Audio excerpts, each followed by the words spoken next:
Hey everybody, it's Jeremy Lockhorn from the 4As checking in from South by Southwest 2025. I've got my friend from Activision Blizzard Media, Nance. Yes. I'm so excited to have you. Thanks for joining us. Thanks you, for Jeremy. Participating. Yes, very excited to be here. Awesome. Yeah, we're just gonna have a little chat about kind of what you're seeing, but tell us about your role and kind of what you do at Activision. Yeah, thank you. So I'm head of gaming business success at Activision Blizzard Media, which the most simple way that I describe my role is I help educate the industry, brands, advertisers on gaming. And so really acting as like a translation layer, so helping them understand gaming, how to activate within it, where to start, who the audience is, and how they should think about their campaigns. Awesome. Yeah. What brings you to South by? Like, what are you hoping to get out of the show? Yeah, I really wanted to get a sense of where gaming is fitting into the conversation. South by is such a space for creativity and entertainment especially, and I think we're starting to see this shift where around entertainment where it's not just movies and TV anymore, movies, TVs and music. There's starting to be an understanding that gaming is really part of that broader conversation around entertainment. So I really wanted to see where gaming was coming through here at South by.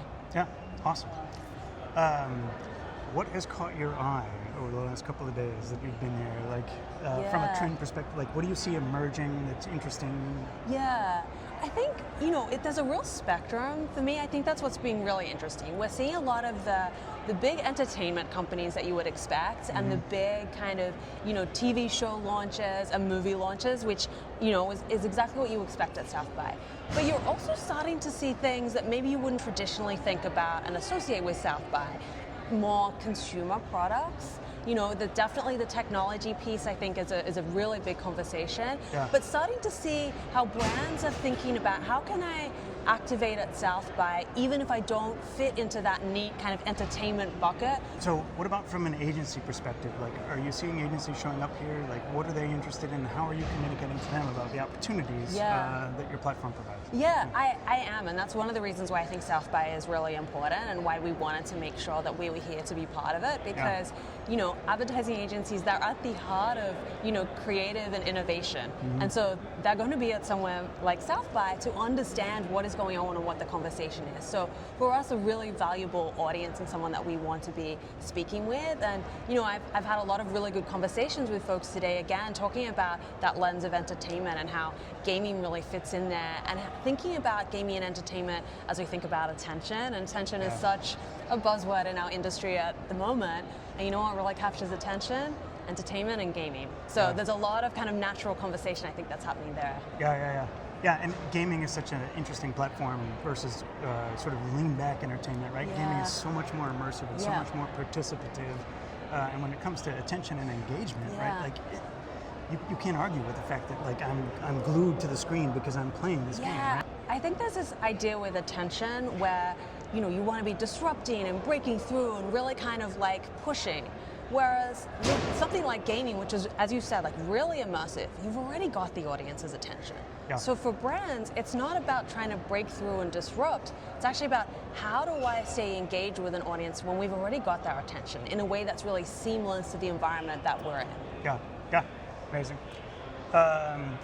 So now I have a probably my most difficult question, which is the crystal ball question. If we were to repeat this again in 2 years here at South by Southwest, what would look different? Particularly from like a media ecosystem, media and advertising ecosystem perspective. I hope from the gaming side of things that we're seeing more of that. As I say, like we're starting to see that. I want to see more. I hope that we're seeing more of that piece, in 2 years. I think, probably this kind of like shift away just from this, like I say, this just idea around having to disrupt and this greater understanding about, okay, how do we do things more seamlessly as brands? How do we really kind of speak to our audience and understand where our audience is and our audience behaviors? Because they are shifting too, especially when it comes to entertainment consumption. We're really seeing a shift there. So I think as those behaviors are shift, what we're going to start to see at South by will naturally kind of shift too in the landscape. What about AI? How is AI impacting your world? Yeah, I mean AI is huge for the industry and for us, and I think the opportunity space for AI is really, really big. I think that's another thing we're going to see, that conversation and the narrative around it really mature as well over the next few years. There's been that kind of initial buzz and excitement, and now people are starting to understand it better. We're starting to see more tangible use cases for it, and I think that's going to continue to evolve, which is exciting. Yeah, awesome. Well, thank you so much for joining us. Thank you for doing pleasure. this. I appreciate Thank your time. you. I'm here all week. I'm going to be shooting more of these interviews, so stay tuned for more.